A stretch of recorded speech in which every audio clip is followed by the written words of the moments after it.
की आवश्यकता महसूस हुई, उनको उनके घरों तक पहुंचाने का काम किया।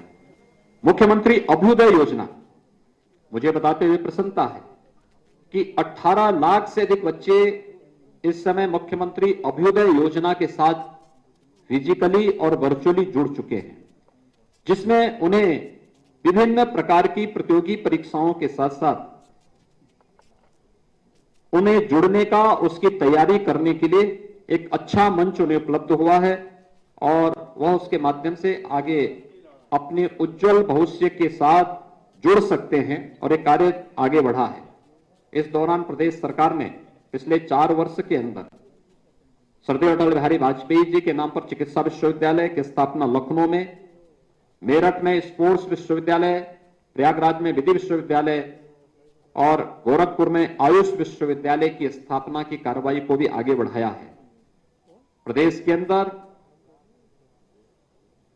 एक फॉरेंसिक इंस्टीट्यूट की स्थापना का कार्य लखनऊ में हम लोगों ने आगे बढ़ाया है।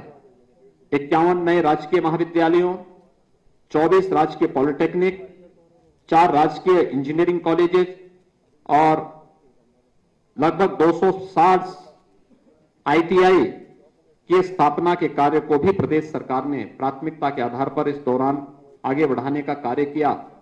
तो श्रमिकों के बच्चों के लिए, जो रजिस्टर्ड श्रमिक हैं, उनके लिए 18 अटल आवासीय विद्यालय हर एक कमिश्नरी मुख्यालयों में स्थापित हो सके, जहां पर, क्योंकि रजिस्टर्ड श्रमिक अलग अलग समय में अलग अलग जगह काम करते हैं और उससे सबसे ज्यादा सफर उनके बच्चे करते थे।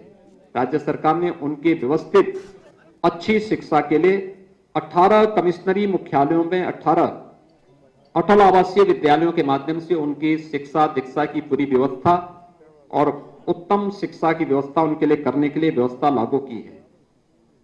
मित्रों, स्वास्थ्य क्षेत्र में जो कार्य हुए हैं, कोरोना प्रबंधन का कार्य आप सबके सामने है। जो उत्तर प्रदेश हेल्थ इंफ्रास्ट्रक्चर में सबसे कमजोर माना जाता था, देश के अंदर सबसे बड़ी आबादी के बावजूद कोरोना के 1 वर्ष के इस कालखंड के दौरान आप सबने इस बात को महसूस किया होगा कि उत्तर प्रदेश का प्रबंधन बेहतरीन रहा है। इसकी प्रशंसा वैश्विक संगठन, विश्व स्वास्थ्य संगठन ने भी इसकी प्रशंसा की। कोरोना प्रबंधन में हम लोग सफल रहे, क्योंकि आदरणीय प्रधानमंत्री जी का मार्गदर्शन इस दिशा में प्राप्त होता था। लेकिन 4 वर्ष पहले जो नींव हम लोगों ने प्रदेश के अंदर रखी, मुझे आश्चर्य होता है, 1947 से 2016-17 तक प्रदेश के अंदर केवल 12 गवर्नमेंट मेडिकल कॉलेज बन पाए थे और 2016-17 से 2020-21 के बीच में वर्तमान में प्रदेश 30 नए मेडिकल कॉलेज की स्थापना प्रदेश के अंदर वर्तमान में हो रही है। 2 एम्स जो संचालित हो चुके हैं, एक गोरखपुर में, दूसरा रायबरेली में। ये दोनों ओपीडी के साथ साथ वहां पर यूजी की क्लासेस वहां पे प्रारंभ हो चुकी हैं। ये प्रदेश के अंदर ये वे कार्य हैं जिसमें कोरोना प्रबंधन के साथ साथ हम लोगों ने इंसेफ्लाइटिस की रोकथाम करने के लिए भी जो कार्य किया। आज मुझे बताते हुए प्रसन्नता है कि 38 जनपद प्रदेश के ऐसे थे जहां पर इंसेफ्लाइटिस से व्यापक पैमाने पे मौत होती थी। 1200-1500 मौतें केवल 1-2 मेडिकल कॉलेज और चिकित्सालयों में ही हो जाती थी और जो लोग घर से वहां नहीं पहुंच पाते थे उनकी संख्या अलग थी।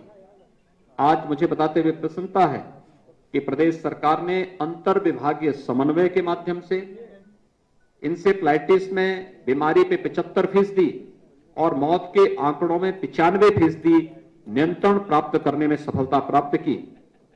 स्वास्थ्य के प्रति व्यापक जागरूकता के लिए हर रविवार को प्रदेश के अंदर हर प्राथमिक स्वास्थ्य केंद्र में मुख्यमंत्री आरोग्य मेलों का आयोजन हो रहा है, जिसमें लाखों की संख्या में प्रदेशवासी उससे लाभ ले रहे हैं। न केवल स्वास्थ्य की सुविधा का, बल्कि केंद्र और प्रदेश सरकार की स्वास्थ्य संबंधी विभिन्न प्रकार की योजनाओं, पोषण से जुड़ी हुई योजनाओं का लाभ भी इसके माध्यम से लेने में सफलता प्राप्त हो रही है।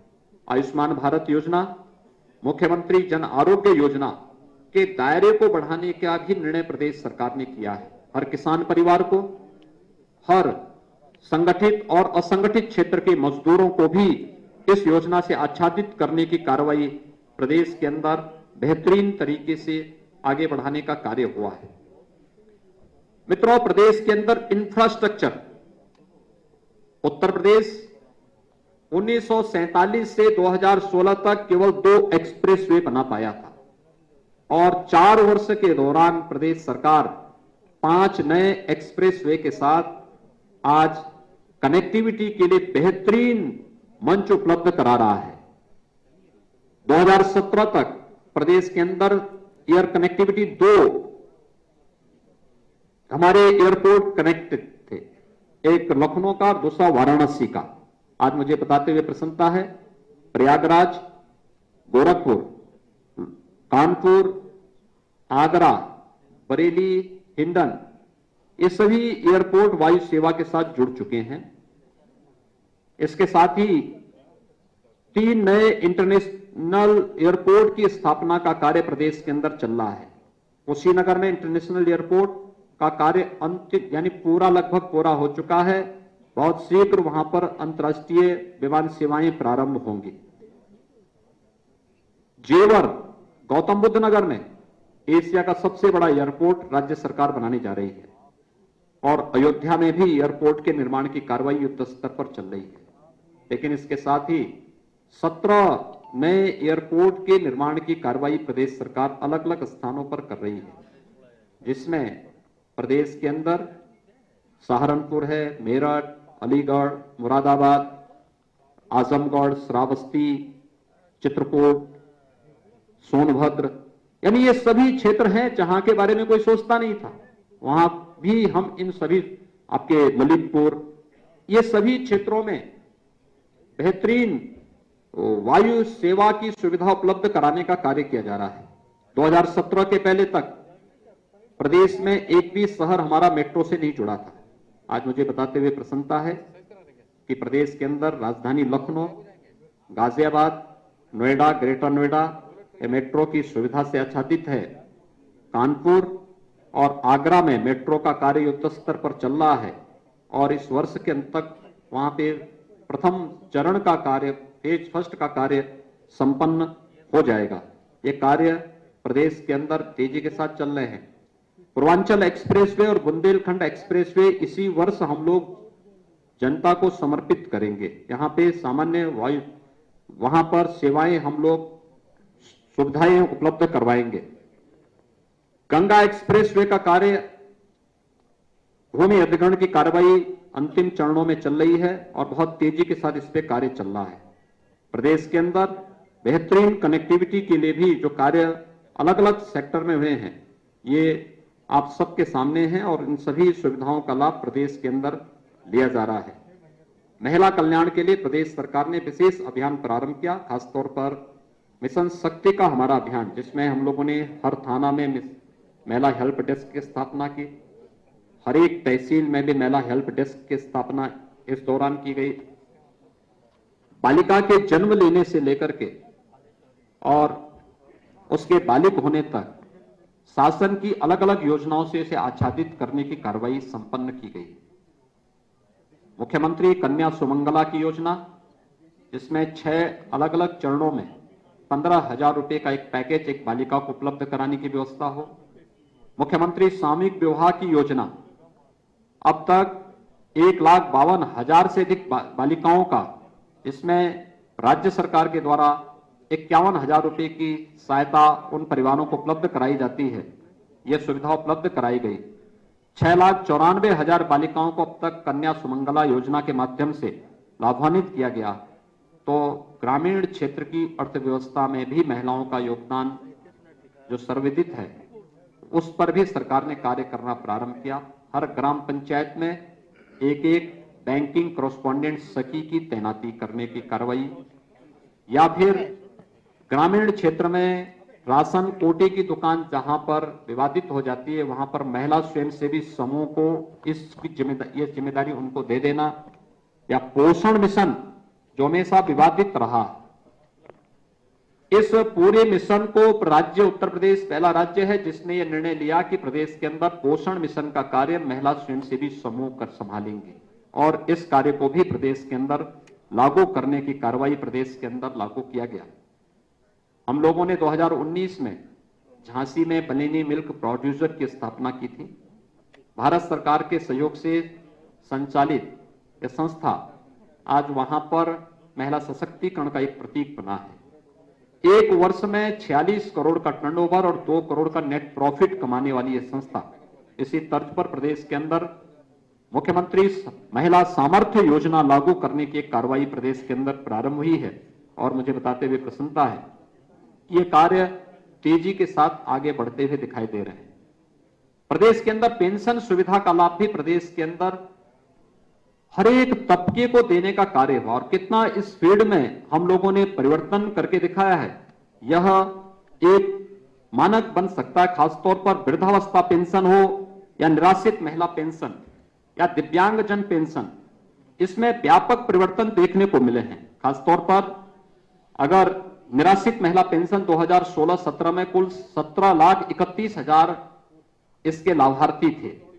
आज मुझे बताते हुए प्रसन्नता है कि प्रदेश के अंदर इस समय 27,95,000 इसके लाभार्थी वर्तमान में केवल निराश्रित महिला पेंशन के माध्यम से लाभान्वित हो रहे हैं। वृद्धावस्था पेंशन 2016-17 में कुल 37 लाख लोगों को इस सुविधा मिलती थी। आज 2021 में ये 52 लाख वृद्धजनों को ये पेंशन की सुविधा का लाभ हम उपलब्ध करा रहे हैं।